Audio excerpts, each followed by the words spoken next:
Hello दोस्तों, कैसे हैं? उम्मीद करते हैं कि आप लोग स्वस्थ होंगे।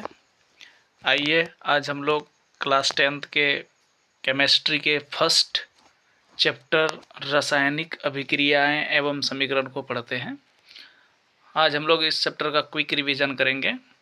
इस चैप्टर में जितने भी चीज़ें हैं हम लोग उसको आसानी से जितना क्विक में उसको समाप्त करेंगे, पूरे लेसन को पढ़ेंगे इसमें। तो सबसे पहले केमिकल रिएक्शन को समझते हैं, रासायनिक अभिक्रिया को समझते हैं कि यह रासायनिक अभिक्रिया क्या है। कर ऐसे पदार्थ ऐसे परिवर्तन जिसमें नए गुणों वाले नए पदार्थ का निर्माण होता है उसे रासायनिक अभिक्रिया कहते हैं। ऐसे परिवर्तन जिसमें नए गुणों वाले नए पदार्थ का निर्माण होता है उसे रासायनिक अभिक्रिया कहते हैं।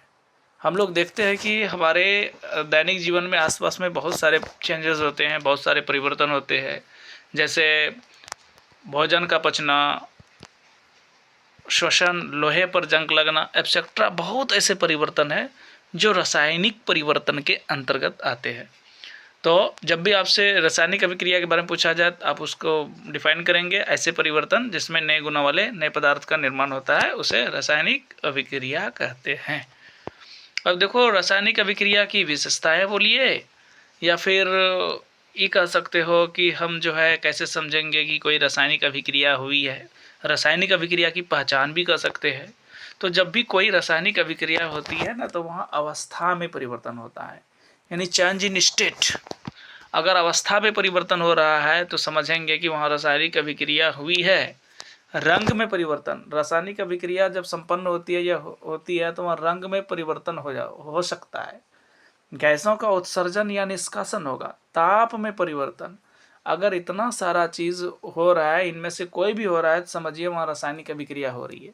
जैसे अभी आपको बताया कि अवस्था में परिवर्तन, जैसे कि यहाँ देखिए जल का जब हम वैद्युत अपघटन करते हैं तो यह क्या होता है, इसका स्टेट चेंज हो जाता है। आपको पता है कि जल जो है वो लिक्विड स्टेट में है, गैसीय द्रव अवस्था में है, सॉरी। और जैसे ही वो द्रव अवस्था में उसको वैद्युत अपघटन कराते हैं तो यह क्या होता है, 2H2 यानी हाइड्रोजन गैस और ऑक्सीजन गैस में कन्वर्ट हो जाता है। तो यहाँ क्या है, ये इसके अवस्था में परिवर्तन हुआ है। फिर सेकंड था चेंज इन कलर, रंग में परिवर्तन। जब हम कॉपर सल्फेट विलयन में, जो कॉपर सल्फेट विलयन है उसका नीला रंग होता है, उसमें आयरन की कील को डालते हैं, लोहे की कील को डालते हैं, तो इसका रंग जो है ना वह हल्का हरा हो जाता है और कॉपर का विस्थापन हो जाता है। तो देखिए नीला कॉपर सल्फेट का रंग था, लोहे की कील को डुबाने के बाद उसका हल्का हरा हो जाता है, तो यहाँ रंग में परिवर्तन आया। तो हम कहेंगे यहाँ रासायनिक अभिक्रिया हुई है। आगे जो है गैसों का निष्कासन और उत्सर्जन के बारे में बताया।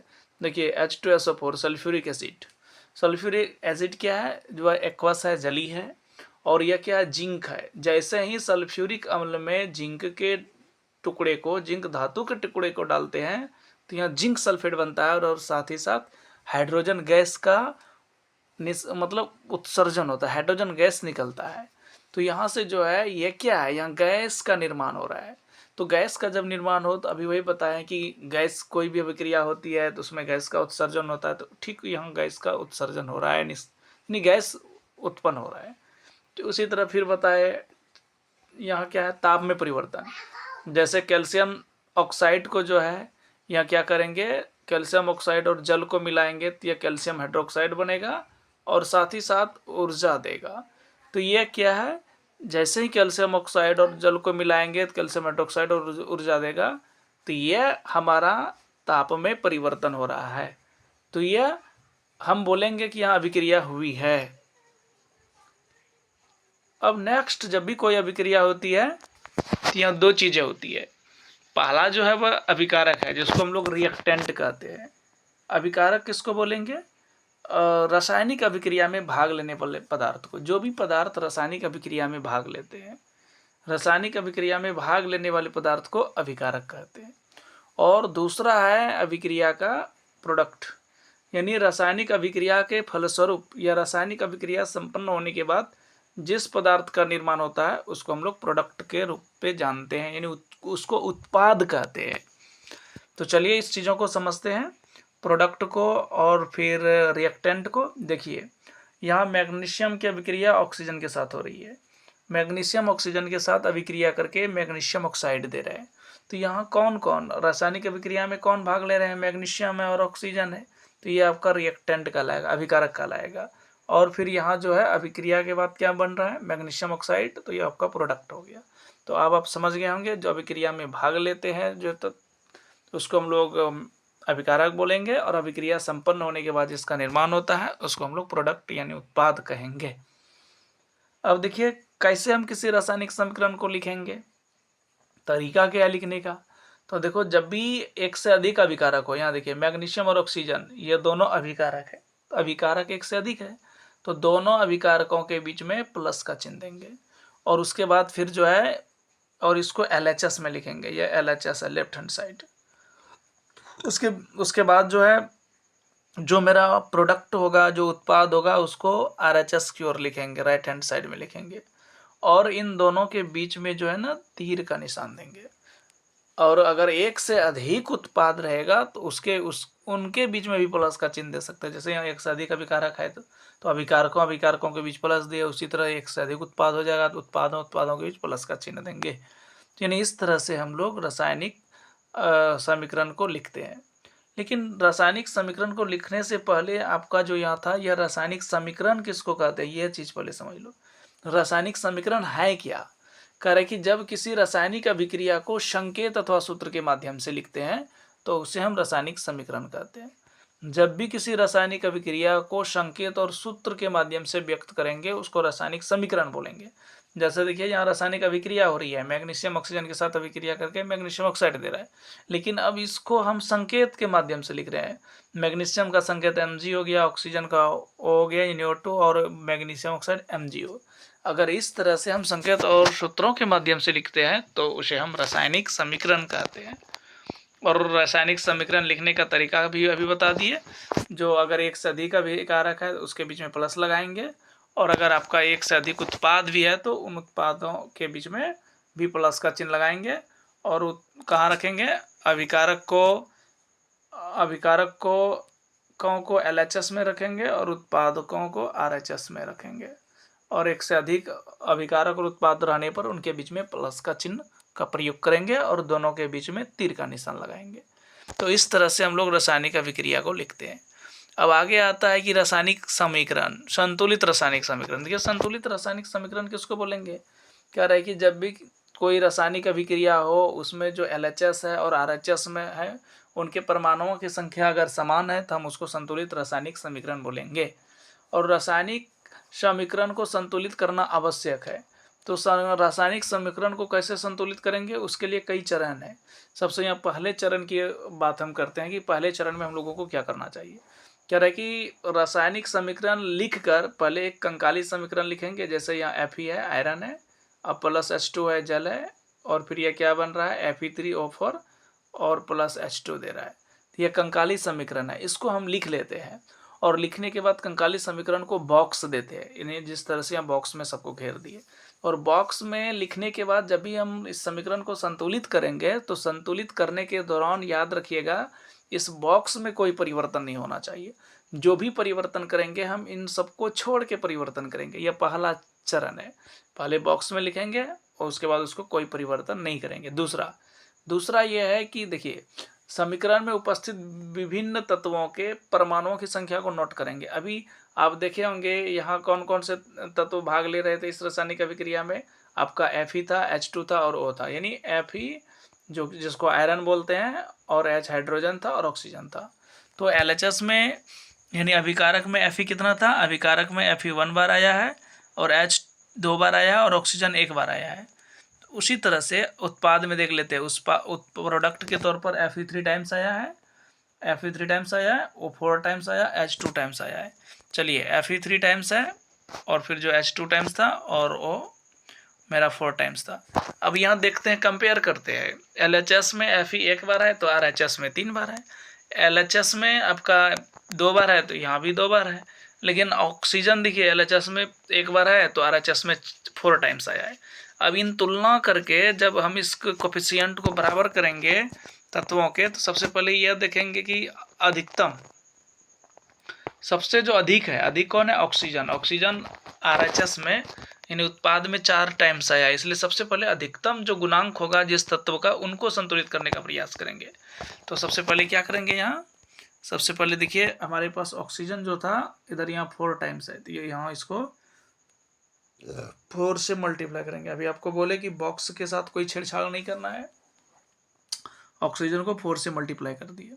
और ठीक उसी तरह से ये तीसरा चरण था। अब चौथा चरण क्या कह रहा है कि जिस प्रकार मैंने यहाँ ऑक्सीजन के कोफिशिएंट को बराबर किए, उसी तरह से अन्य तत्वों को का गुणांक बराबर करेंगे। जैसे ही यहाँ 4 दिए तो ऑक्सीजन 4 हो गया, लेकिन हाइड्रोजन पर विचार करो, हाइड्रोजन कितना हो गया? 4 2 जा 8 हो गया। यहाँ 2 टाइम्स हाइड्रोजन दिया था, इसलिए यहाँ 4 के साथ मल्टीप्लाई करना पड़ेगा। जैसे 4 के साथ मल्टीप्लाई किए तो हाइड्रोजन भी 8 हो गया। लेकिन अब आयरन की बात करते हैं। आयरन 3 टाइम्स है और यहाँ एक ही टाइम्स था ऊपर में, तो इसलिए इसको 3 पुराने के लिए 3 से मल्टीप्लाई करेंगे, 3Fe। तो इस तरह से अब हम देखेंगे कि अब यह सबका कोएफिशिएंट बराबर हो गया। तो वही कह रहा है कि 5वां नंबर कह रहा है, 5वां चरण, कि संतुलित समीकरण की जांच कर ले। हम जांच कर लेते हैं कि जो LHS है यानी जो अभिकारक है और जो उत्पाद है उनके परमाणुओं की संख्या समान है। और हम चेक कर रहे हैं कि देख पा रहे हैं कि यहाँ बिल्कुल Fe 3 टाइम्स आया है LHS में, यहाँ RHS में भी 3 टाइम्स आया है। ऑक्सीजन हाइड्रोजन 8 टाइम्स आया है, यहाँ भी हाइड्रोजन 8 टाइम्स है। ऑक्सीजन 4 टाइम्स है, यहाँ भी ऑक्सीजन 4 टाइम्स है। तो हम देख रहे हैं कि यह पूर्ण रूपेण जो है संतुलित है। छठा नंबर में क्या करना है, अभिकारकों एवं उत्पादों की भौतिक अवस्था को लिख देते हैं। जैसे कि यहाँ देखिए इसकी भौतिक अवस्था को हम लोग लिख रहे हैं लास्ट में। जैसे कि मेरा Fe जो था वह सॉलिड है, S लिख देंगे। H2O जो है वह देखिए यहाँ G लिख रहे हैं। G लिखने का तात्पर्य ये है कि आपको पता है कि जब भी लोहा है वह ठंडे जल के साथ नहीं बल्कि भाप के साथ अभिक्रिया करता है, इसलिए यहाँ जो H2O ले रहे हैं वो गैसियस स्टेट में, भाप के स्टेट में Fe3O4 हो जाएगा। उसके बाद फिर H2 4H2 हो जाएगा। ये इनको इनके अवस्था के तौर पर हम लोग लिख देते हैं। तो इस तरह से हम लोग रासायनिक समीकरण को संतुलित करते हैं। अगर आपको यह रासायनिक समीकरण संतुलित करने के लिए नहीं आए तो आप प्लीज़ कमेंट कीजिएगा, उसके लिए स्पेशल रासायनिक समीकरण को संतुलित करने के लिए वीडियो बना देंगे। नेक्स्ट जो है, हम द्रव्यमान संरक्षण नियम के बारे में थोड़ा समझ लेते हैं कि देखो कोई भी रासायनिक समीकरण जो है ना उसको संतुलित करना पड़ता है। रासायनिक समीकरणों को यानी अभिक्रिया, क्यों? रासायनिक समीकरण को इसलिए संतुलित करना पड़ता है कि वहाँ द्रव्यमान संरक्षण सिद्धांत है। द्रव्यमान संरक्षण सिद्धांत आप क्लास 9th में पढ़े होंगे कि इस सिद्धांत के अनुसार किसी भी रासायनिक अभिक्रिया में द्रव्यमान का न तो निर्माण होता है और न ही विनाश होता है। इसलिए तब होता क्या है कि जो अभिकारक है, अभिकारकों के परमाणुओं की संख्या उत्पाद के परमाणुओं की संख्या के बराबर होते हैं। इसलिए यही कारण है कि हम लोगों को किसी भी रासायनिक समीकरण को संतुलित करना पड़ता है। ठीक है, चलिए अब नेक्स्ट जो पॉइंट है आपका टाइप्स ऑफ रिएक्शन है। अभिक्रियाओं के प्रकार है, रासायनिक अभिक्रियाओं के प्रकार है। तो फर्स्ट है संयोजन अभिक्रिया, जिसको हम लोग कॉम्बिनेशन रिएक्शन कहते हैं। इसी से पता चल गया होगा, बात से ही पता चल गया होगा कि कॉम्बिनेशन रिएक्शन क्या है, यानी कि संयोजन अभिक्रिया क्या है। ऐसी अभिक्रियाएं जिसमें 2 या 2 से अधिक अभिकारक मिल करके एकल उत्पाद का निर्माण करते हैं। जब 2 या 2 से अधिक अभिकारक मिले और एकल उत्पाद का निर्माण हो, उसको हम लोग संयोजन अभिक्रिया कहते हैं। जैसे कि देखिए यहाँ कार्बन है, कार्बन जो है ना वह आपका ऑक्सीजन के साथ अभिक्रिया करके कार्बन डाइऑक्साइड दे रहा है। तो यहाँ क्या है, 2 अभिकारक है। उसी तरह जल और ऑक्सीजन, हाइड्रोजन और ऑक्सीजन मिलकर के यह जल दे रहा है। यह क्या है आपका, यह संयोजन अभिक्रिया का उदाहरण दिया है। संयोजन अभिक्रिया का उदाहरण है।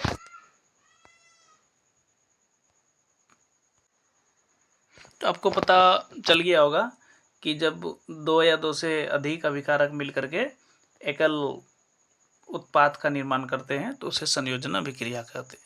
ठीक है, चलिए नेक्स्ट की ओर बढ़ते हैं। देखिए यहाँ है एक्सोथर्मिक रिएक्शन। एक्सोथर्मिक रिएक्शन क्या है, उसको ऊष्माक्षेपी अभिक्रिया कहते हैं। अब इसी बात से पता चल गया होगा, ऊष्माक्षेपी ऐसी रासायनिक अभिक्रिया जिसमें अभिक्रिया के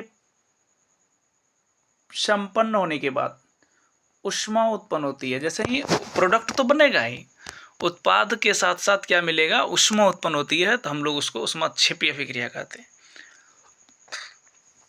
जैसे देखिए यह CH4 मीथेन है और इसको हम लोग ऑक्सीजन की उपस्थिति में जलाते हैं, कार्बन डाइऑक्साइड, जल और ऊर्जा मिलता है। तो ये क्या है, ये आपका देखिए जैसे ही ऊर्जा रिलीज हो रही है, ऊर्जा उत्पन्न हो रही है, तो हम समझेंगे ये ऊष्माक्षेपीय अभिक्रिया है। ठीक उसी प्रकार ये ग्लूकोज है। ग्लूकोज जब ऑक्सीजन की उपस्थिति में टूटता है तो ये फिर यह क्या मिलता है, हम लोगों को कार्बन डाइऑक्साइड, जल और ऊर्जा मिलती है। तो जैसे ही ऊर्जा मिल रहा है तो वह आपका ऊष्माक्षेपी अभिक्रिया हो गया। ठीक जस्ट इसका उल्टा ऊष्माशोषी होता है, उसमें ऊष्मा का शोषण होता है।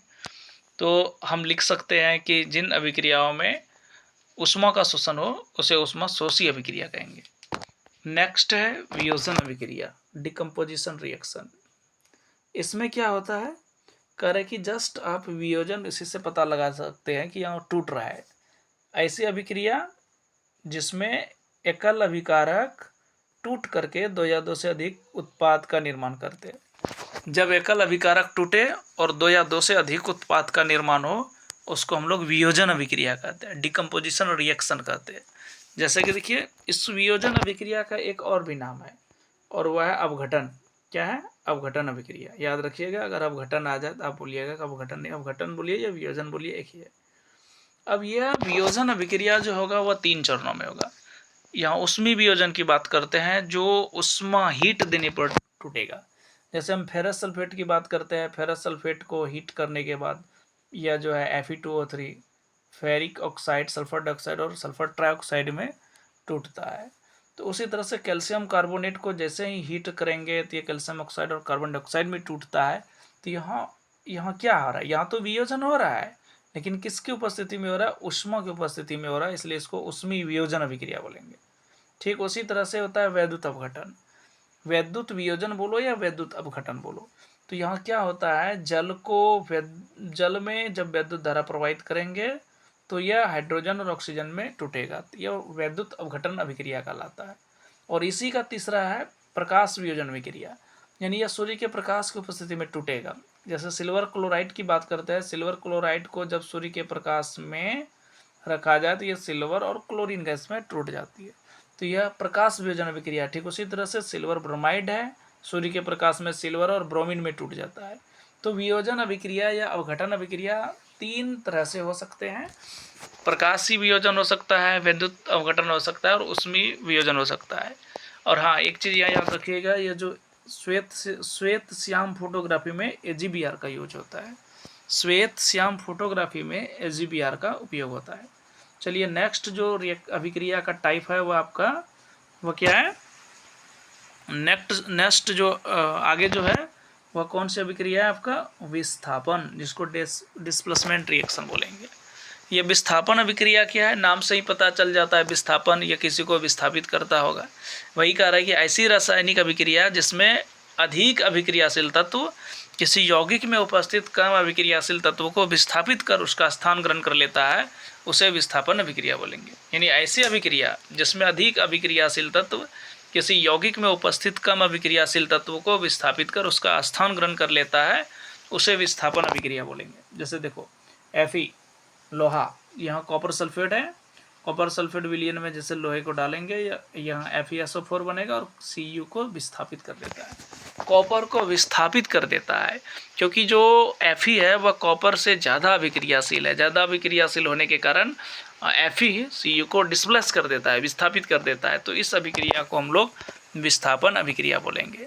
चलिए नेक्स्ट, और आगे जो है वह द्विविस्थापन, डबल डिस्प्लेसमेंट रिएक्शन।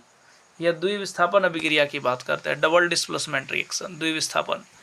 तो यह द्विविस्थापन अभिक्रिया क्या है, कह रहा है कि ऐसी रासायनिक अभिक्रिया जिसमें अभिकारकों के बीच आयनों का आदान प्रदान होता है। देखिए यहाँ अभिकारकों के बीच जो उनके आयन होते हैं उनका आदान प्रदान होता है, शेयरिंग हो जाता है। जैसे कि मान लीजिए, जैसे कि याद किए यह कोई अभिकारक है या कोई अभिकारक है जिसमें X प्लस है Y माइनस है, उसी तरह से यहाँ AB प्लस है और फिर यह जो है B माइनस है।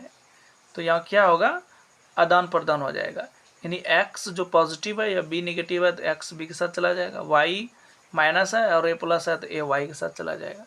तो वही हम यह कह सकते हैं, ऐसी रासायनिक अभिक्रिया जिसमें आयनों के बीच या अभिकारकों के बीच आयनों का आदान प्रदान हो, तो उसको हम लोग द्विविस्थापन अभिक्रिया बोलेंगे। एग्जाम्पल अगर लेते हैं तो जैसे कि यहाँ देखिए सोडियम सल्फेट और बेरियम क्लोराइड है, यहाँ बेरियम सल्फेट बनेगा और सोडियम क्लोराइड देगा, तो यहाँ क्या हुआ Na2Cl2 के साथ चला जाएगा, BaSO4 के साथ चला जाएगा, तो आयनों का आदान प्रदान हो गया, इसलिए इसको हम लोग द्विविस्थापन अभिक्रिया बोलेंगे। देखिए अगर आपसे अवक्षेपण अभिक्रिया पूछ दिया जाए, प्रेसिपिटेटेड रिएक्शन पूछ दिया जाए, अवक्षेपण अभिक्रिया पूछ दिया जाए, तो आप क्या लिखेंगे, यही चीज़ें लिखेंगे, ऐसी रासायनिक अभिक्रिया जिसमें अभिक्रिया के संपन्न होने के बाद अवक्षेप का निर्माण होता है। अगर अवक्षेप बन रहा है तो उसको हम लोग अवक्षेपण अभिक्रिया बोलेंगे।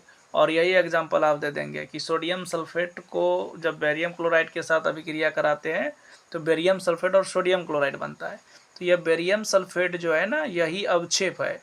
और जो सफ़ेद रंग का अवक्षेप होता है, अगर आपसे पूछा जाए बेरियम सल्फेट का अवक्षेप का कैसा होता है, तो वाइट कलर अवक्षेप होता है।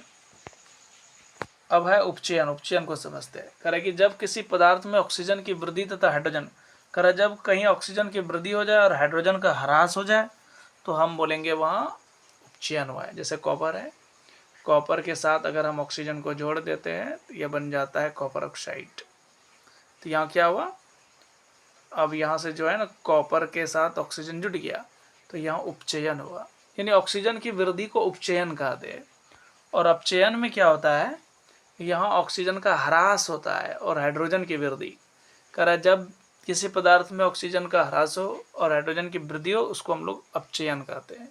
जैसे कि देखिए कॉपर ऑक्साइड है, हाइड्रोजन है, कॉपर और जल मिल रहा है, तो कॉपर ऑक्साइड से ऑक्सीजन का निष्कासन हो गया, निकल गया।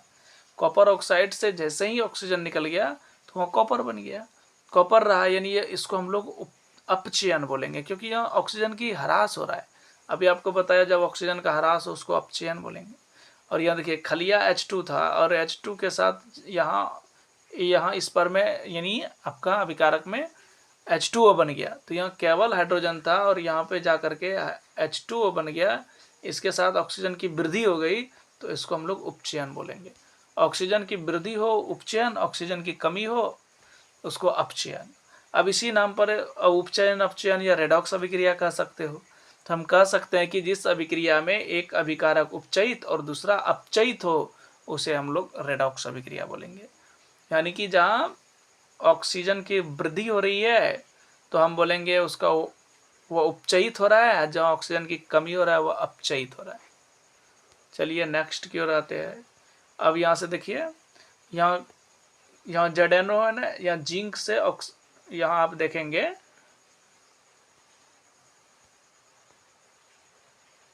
ये देखिए यहाँ ZNO है, यहाँ इससे ऑक्सीजन की ह्रास हो गया, हम बोलेंगे जब ऑक्सीजन की कमी हो जाए तो उसको हम बोलेंगे अपचयन हो गया, यहाँ अपचयन।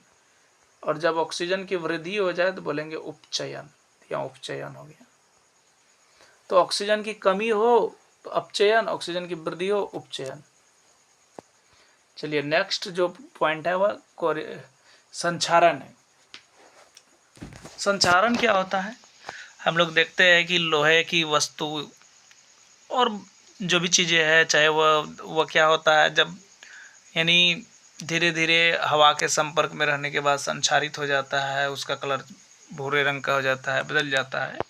तो वही कह रहा है संचारण क्या है, कह रहा जब कोई धातु अपने आसपास अम्ल, आर्द्रता आदि के संपर्क में आते हैं तब यह संचारित होती है और इस प्रक्रिया को संचारण कहते हैं।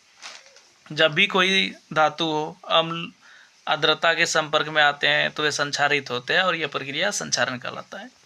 आप देखे होंगे कि संचारण के कारण जो है चांदी के ऊपर काले रंग का परत जम जाता है, तांबे के ऊपर हरा रंग का परत जम जाता है, यह सब संचारण के कारण ही होता है। तो हम लोग क्या करते हैं, संचारण से बचाने के लिए क्या करते हैं, यसद लेपन जस्ते का पेंट कर लेते हैं, या जस्ते का परत चढ़ा देते हैं, या वह लोहे की वस्तु को पेंट करते हैं, या फिर और कई चीज़ें करते हैं, जैसे इलेक्ट्रोप्लेटिंग हो गया। यह सब चीज़ें हम लोग संचारण से बचाव के लिए करते हैं।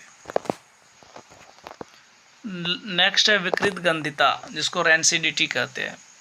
ये विकृत गंधिता क्या है? कह रहे कि तेल एवं वसा युक्त खाद्य पदार्थ जब लंबे समय तक हवा के संपर्क में रहते हैं तो इसका स्वाद और गंध बदल जाता है, जिसे विकृत गंधिता कहते हैं। आप देखे होंगे जो तेल और वसा से बना हुआ चीज़ होता है, जब आप उसको खुले छोड़ देते हैं तो उसका स्वाद बदल जाता है और साथ साथ गंध भी बदल जाता है। तो उसी को हम लोग जो है विकृत गंधिता कहते हैं। तो विकृत गंधिता को कैसे रोका जाए? तो विकृत गंधिता को रोकने के जो उपाय है वो पहला है प्रतिऑक्सीकारक का उपयोग करके, एंटीऑक्सीडेंट का उपयोग करते हैं हम लोग, या फिर उस खाद्य पदार्थ को में प्रतिऑक्सीकारक यूज करेंगे या उस खाद्य पदार्थ को वायुरोधी बर्तन में उस खाद्य सामग्री को रखते हैं। वायुरोधी का मतलब है जहाँ हवा का प्रवेश नहीं हो, ऐसा जगह में हम रखेंगे तभी उसका स्वाद और गंध लंबे समय तक बना रहेगा। और नेक्स्ट जो है नाइट्रोजन गैस का उपयोग करके, आप लोग देखे होंगे कि चिप्स हो गया, कुरकुरे हो गया, ये सब जो इस सब के अंदर नाइट्रोजन गैस भरी रहती है ताकि उसका स्वाद और गंध बदले नहीं। स्वाद और गंध को बदलने से रोकने के लिए उसको हम लोग नाइट्रोजन से युक्त करते हैं। तो यह है एंटीऑक्सीडेंट, यानी विकृत, ये सब एंटीऑक्सीडेंट है जिसके कारण हम लोग विकृत गंधिता को रोक सकते हैं, यानी उपचयन की प्रक्रिया को रोक सकते हैं। तो यह मस्ट रिवीजन था, एकदम शॉर्ट रिवीजन था आप लोगों के लिए। अगर ये वीडियो पसंद आए तो प्लीज़ वीडियो को लाइक कीजिए, चैनल को सब्सक्राइब कीजिए, अपने दोस्तों को शेयर कीजिए। चलिए मिलते हैं नेक्स्ट वीडियो में, तब तक के लिए आप लोग हंसते रहिए, मुस्कुराते रहिए।